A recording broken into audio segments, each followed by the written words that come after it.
Cyore ijuru ryaguye. Zagakuragiye mama. Baza so aragusobanurira. Yewe ijuru ryaguye.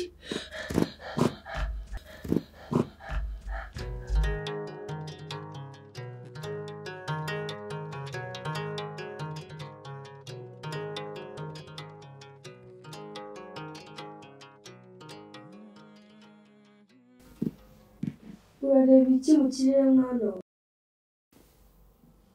Ndabona ijuru rikimanitse. Ko muri aha habaye iki? Umukobwa wawe gushaka ijuru. Kubera ko umwana yapfuye ariko bavuga ko yatanze ntagire ubibwira.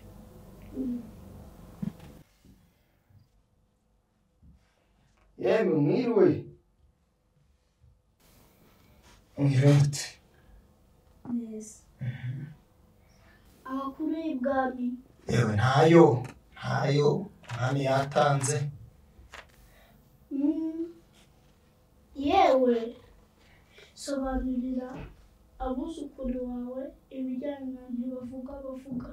Dore yari yayoboye amagambo twamubwiraga. Bana banjye rero hari amagambo yakoreshwaga ku ngoma ya cyami. Ngiye kubasobanurira za ntibavuga zakoreshwaga ku mwami ndetse no ku ngoma. Dore umwami ntapfa aratanga. Umurambo w'umwami rero bawita umugogo. Umwami ntiyicara arateka. Atetse ijabiro. Umwami ntabunga arabunda.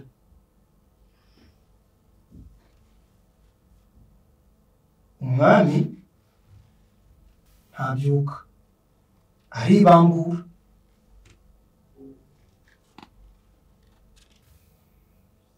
Umwami ntasinzira aribikira. Umwami ntagenda aratambagira.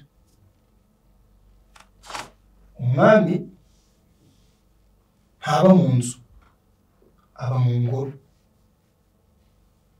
Ingoro y'umwami iyo yasenyutse iba yakonjotse. Muri kumva? Yego. Umwami ntahekwa araremerwa. Akaremerwa kitabashwa. Icyo kitabashwa rero ni ingobyi y'umwami. Umwami ntiyibikira ari ku buriri, yibikira ari ku gisasiro. Umwami ntarwara, umwami araberanye.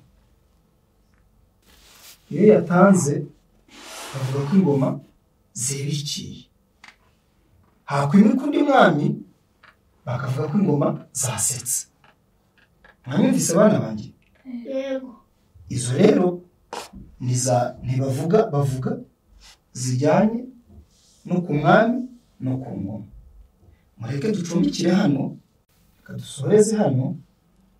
Ubutaha nzababwira za ntibavuga zijyanye no ku nka ndetse n'amata.